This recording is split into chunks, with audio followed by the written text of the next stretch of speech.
Tender Strands by Martin Dempsey. Chapter 22.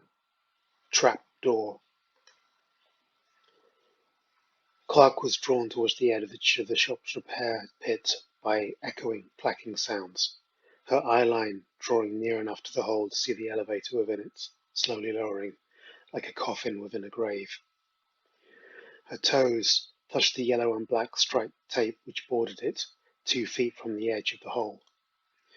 The open sides of the mechanical elevator revealed that there was a second level under the garage, pitch black. Clark leaned forward to get a better view. That was when she was hit from behind across the back of the neck and the shoulder blades. As the blow landed and the sensation of being propelled forward and the acceleration of falling over took her senses for a second, her mind groped for an explanation of what she had felt. The closest thing she could think of was that someone had wrapped a collection of whipping meter sticks in a thick fur coat and belted her around the back of the neck with it. She fell, slammed into the floor of the elevator, and slid off into the darkness. In the blackness, Clark instinctively performed a push-up and brought her feet under her as fast as she could, assuming a half crouch, and checked her hip. Her firearm was missing. Jesus. Clark crouched lower, slowly, and felt around her feet with both hands, patting the ground in a semicircle, her palms and fingers registering the cold, concrete stone. No sign of her sidepiece. She tried to remember if she'd heard a clatter or a bang, but she hadn't. A sound behind her, a juddering, metallic sound, caused her to turn, to see the rectangular pool of light behind her seeming to be eclipsed. Clark realized this meant the lift was being raised, and jumped to reach its edge, hoping she might be able to pull herself towards the light. Her fingertip felt the elevator's lip, but she didn't close her fingers in time, and she dropped back down, her heels causing her toes to stub painfully into the ends of her shoes. She was in complete darkness. Her deep breaths tasted the dust and cold and damp. Clark reached out with her right hand, feeling nothing. She attempted to map the area of the garage shop in her mind and visualize it around her. If the space mirrored the layout of the surface, there should be a wall about 10 to 15 steps ahead of her. Reaching, feeling with both arms, Clark stepped forward. After 2 halting steps, she suddenly remembered that Smith should be in the back room with the suspect. Perhaps if she waited where she was and listened, she'd hear their talking or passing by over her head, and she could cry out. If she found her gun, she could fire it to get attention. Her phone! Clark checked her hip pocket and found it was still there. She pulled it out, and her thumb swiped against its comforting surface. Nothing happened. She realized that in the pitch black she was holding it back to front, and flipped it in her hand and swiped again. A sudden, sharp pain of the feeling of slicing flesh told her that not only had the screen shattered, but it was probably broken beyond repair, and that she was now bleeding. The sudden pain and the fact her blood now provided a sticky lubricant caused her to drop it, and it clattered to the ground. The sound seemed to echo around the space. A clack sounded some way before her. A clack occurred to her right and behind her. A clack occurred over her head. She felt for the cell, and her foot nudging it, causing it to clack again. Through the fear, she noticed the pungent, heavy scent of something she realized she had sensed earlier when she had entered the shop, which she assigned to mold. It was thick in the air down here, moist and earthy. The clacking echoed out again, this time seeming to come from slightly different places in the darkness. Clark gathered her thoughts. Phone was gone. Her firearm was missing. She was attacked, which is a clear felony. Smith is with the suspect, who may have an accomplice in her attacker. She had a duty now to raise the alarm. Her attacker could even be with her right now.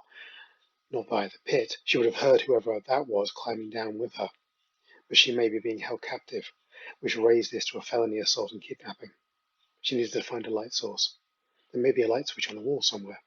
She had to find a wall and get her bearings. Clark took a deep breath and, reaching out again, took a deliberate step forward, her heel clacking on the concrete floor. In front of her, behind her to the right, above her, a clack sounded out. Clark paused. A second clack. sounded in front of her, and behind her, and above her also sounded, but with a slight delay, which she had taken as an echo, now to her ears seemed mistimed. Clark caught her breath. She raised her right foot and stamped down. Clack. Clacks occurred again. This time the sound coming from above, it seemed to be slightly further behind her. Clark stamped again 3 times. Clack, clack, clack. 3 clacks from 3 locations sounded out. Clark stamped again, this time stamping out shave and a haircut. Clack, clack, clack, clack, clack. Nothing. Clark stood as still as she could, even inhibiting her chest rising and falling. Still nothing. Clark relaxed her shoulders and again reached out to prepare to move forwards. Clack, clack! This came from in front of her, and a collection of titters and giggles followed it. A child's voice? Hello? Clark's voice caught in her throat. Clack. Is someone there? A green neon light suddenly flickered on. It was the green box of light with white illuminated lettering around it. Exit. Clark exhaled in surprise and consternation. Reaching forward again, she took a step towards it, attempting to quiet her step, yet still several clack sounds rung out. Clark stepped towards it again. Clack. Clark steered her nerves and took another step. Clack. The exit sign seemed closer, and under it, seemingly suspended, was her handgun. As her eyes adapted to the new, dim light source, she could make out that the exit sign hung at an angle above an empty rectangular hole, starkly absent door frame and door, within worn, dusty, crumbling cement, light red bricks poking out here and there, tinted sickly green by the radiating neon light. A soft sound caused her to turn her head to the left, and she saw in the darkness that on the floor some distance away a cylindrical gas object had just sent a plume of mist into the air, and again the smell of an earthy, fruity mould filled her sinuses. Turning her head back in the direction of the wall, she presumed and desperately hoped was a few yards ahead of her. Warily venturing forwards, could instinctively recognize that she was being lured, but her logical mind told her that no one could have taken her handgun from her hip holster whilst moving that quickly to dangle it from a presumably nylon thread without her seeing or hearing it, unless she blacked out when she'd landed. But no, of course she hadn't. She landed on her front and stood up immediately. Clark strained her eyes to examine the gun suspended before her. It was definitely hers. She even recognized some wear scratches near the safety. Had it been pointed at her rather than hanging from the butt, the muzzle pointed downwards, at her initial distance she may have believed she was being threatened by some unseen captor. There was something, a thread which occasionally shimmered green. Clark reached out to touch it and felt a cool, slightly damp and sticky line against her forefinger, and the gun began to spin. Clark checked around the door entrance as well as she could, checking for a lurking assailant with his or her back pressed against the other side of the wall. A device of some kind the line was attached to and a trigger for. She even checked under the floor for signs of pressure-sensitive device of some sort.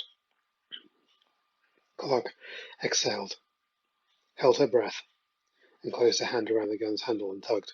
It came free immediately, and in an instant she had assumed a ready position, the gun held in both hands drawn close to her chest just below her sternum, barrel pointing forward, safety off, trigger finger ready but resting extended along the barrel. The little finger of her non-trigger hand ran down the butt to check the magazine was still loaded, and it was. For the first time in too long, Clark felt she had the upper hand. Then the fairy lights at her feet flicked on. They ran along the floor in 2 lines, making a pathway into the darkness which extended for about 6 feet. They were dim, but just bright enough to illuminate the items which had been wrapped in the wire of the lights. Every yard or so Clark could make out a candy bar, a bottle of pop, chewing gum, a packet of cigarettes, and other items she'd usually expect to see at the checkout of a grocery store or newsagents. Clark cast her eyes around the dark space. Perhaps her assailant was there in the darkness. I'm an agent. Show yourself. Clark's voice was hoarse, and her throat felt dry. She stirred in the darkness, waiting, tense, and then a second line of fairy lights turned on, extended in the path another 6 feet. Similar items were incorporated, this time including what looked to be cat toys, dog toys, a crack pipe, a meth pipe, a lottery ticket. Step out with your hands visible. Turn on the lights, now! As soon as the last syllable left her mouth, a red neon sign reading 25% off limited offer flashed on to her left. Then a second neon light buy one, get one free, lit up to her right. Clark's mind suddenly sparked an idea of her own, and she half crouched, taking hold of the line of fairy lights to the left, and raised it up as she stood, using it as a rudimentary torch or flashlight. It did little more than dazzle her, and she flinched and squinted with her left eye holding the arching line of flashing lights away from her at arm's length, attempting to see beyond them and see anything that they illuminated. Hanging to her left, just beyond the glittering fairy light path she stood on, were several withered, nearly mummified corpses of dead rats and dead cats hanging from bundles of webbing. Clark gasped and dropped her arm, but not before she made out some movement from left to right within the shadows. Who are you?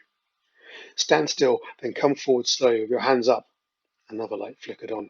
This one appeared to be a small, handheld, pen-light-style torch, its light extended to illuminate a phone set, which had clearly been sourced somehow from a public payphone box hanging directly opposite her. Clark stopped moving. She tried hard to wrench her attention away from the illuminated objects around her and think. This was a trap of some kind, a game, a maze, but one a child or an imbecile would make. Even under these conditions, Clark wouldn't want to reach for the phone, but someone seemed to assume she would. Clark's eyes moved from the phone to the penlight and took 2 quick steps towards it to swipe out of the thin, glossy strands. Holding it in a white-knuckled fist, Clark swung the tiny pinpoint of light around the space, revealing it to be a second room of roughly the same size as the one she'd previously fallen into, with a pit elevator in it.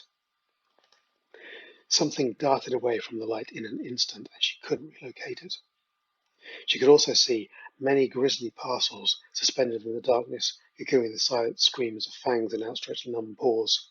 Then, on the far wall to her left, she saw it, a light switch. Breaking into a sprint, Clark flung herself across the space, ducking low to avoid feline corpses, and slammed the heel of her left hand's palm, the one holding the penlight, against it. A click sounded, and all the lights went out. The fairy lights, the neon lights, all of them. Clark tried to pull her hand back, and couldn't. It was stuck. A whirring sound slowly began to pick up into a tune. Classical music. Clark attempted to manipulate the penlight in her left hand to click it on and failed. She tried to turn and bring her weapon up, but found her right arm was pinned to her side. She tried to lift her leg to press it hard against the wall and attempt to kick herself free, and found her legs were also bound. She could still narrow her stance, but standing with them apart any further than shoulder width or kicking, or anything more than a sidestep, was impossible. A spotlight switched on, cutting across the darkness behind her, and she turned to see a bottle of red wine suspended before her. A sudden tug on her heels pulled them from under her, and instead of a sudden plunge and sickening crack of her skull against the floor as she was expecting, she found herself suspended by her waist, heels, shoulders, and a soft hammock-like shape moving up and pressing her from below to support her neck and her head. Clark squeezed her hand tightly around the gun pinned to her side, flexing her wrist, testing the range of angles she could fire at. She feared shooting herself in the leg or blowing her own foot off before she might be able to shoot from the hip, even if the recoil caused her to drop her weapon. The bottle of wine seemed closer now, and the classical music sounded slightly louder. Out of the darkness, slowly, painfully slowly, a red, heart-shaped box of chocolates, tied with a pink ribbon, slowly descended in front of her. Are you fucking kidding me? Clark said, almost under her breath. Just as slowly as the box, a pink, grubby, naked plastic doll, lacking an arm and a leg, with only one eye, lowered into the beam of light. Clark started to struggle, buck, and attempted to kick. Whatever was holding was strong as iron, but it didn't cut into her skin. She seemed to be able to flex and give with her movements, the consistency somewhere between elastic and dough. Soon exhaustion threatened her, so she stopped thrashing and attempted to relax, breathing deeply. And that was when she saw it.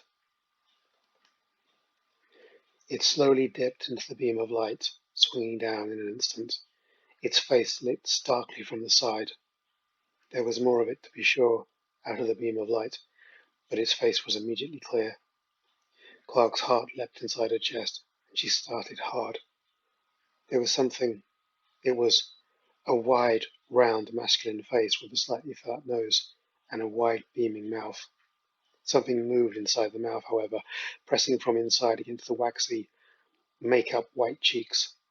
The eyes were brown and widely spaced, with light brown eyebrows.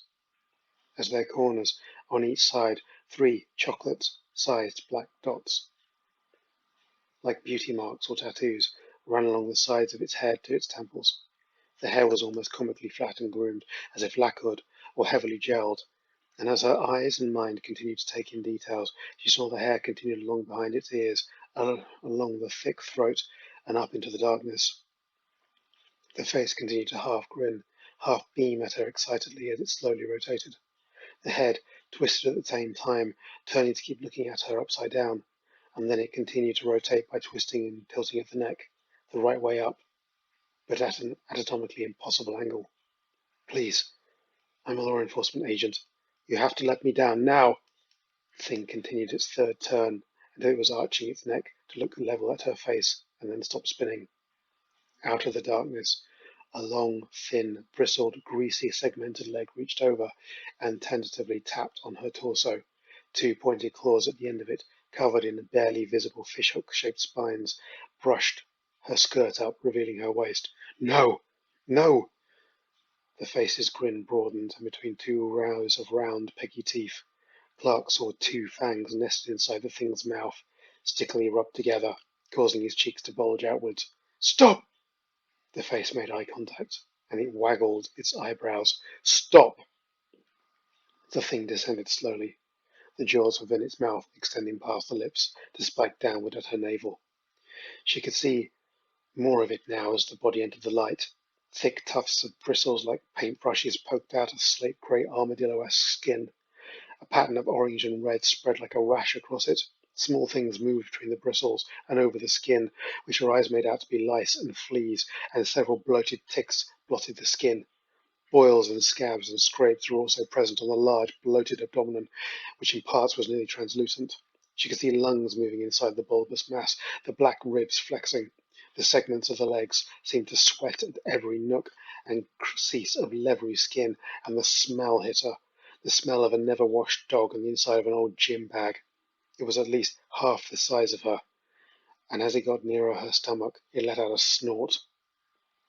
Clark desperately worked to tilt the gun to the side.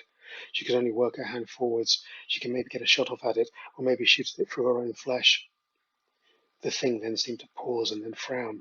It looked up at her again. A question wrinkled on its forehead. It snorted and snuffled, this time placing its running nostrils hard against her stomach, and sniffing so hard she felt her own skin lift under the suction. Then it snorted like a frustrated dog.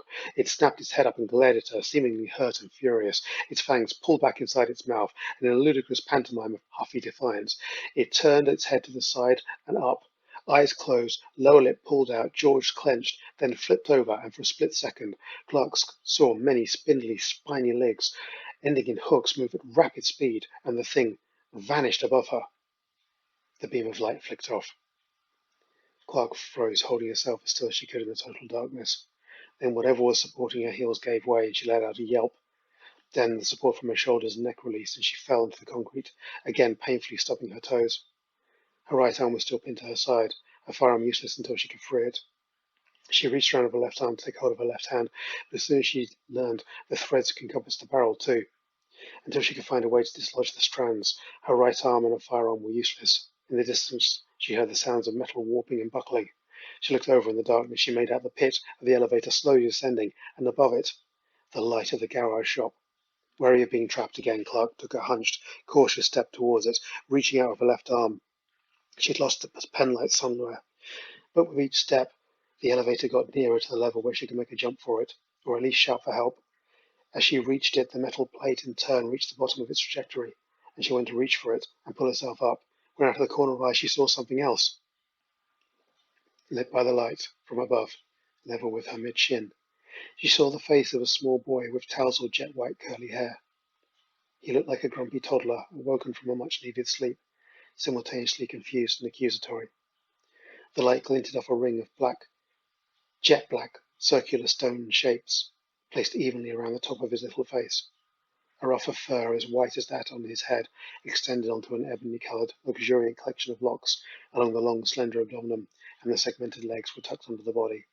Clark paused and felt the tug of a desire to say something, to apologise for disturbing him, to offer help, to talk, to introduce herself. But at that moment, she opened her mouth. The elevator let out a clang, which indicated it had reached the nadir of its trajectory, and she turned, and using the forearm of her left arm to propel herself up and over onto its base. And as she did so, the thread pinning her other arm caught against a rivet on its edge and gave way, and she was free.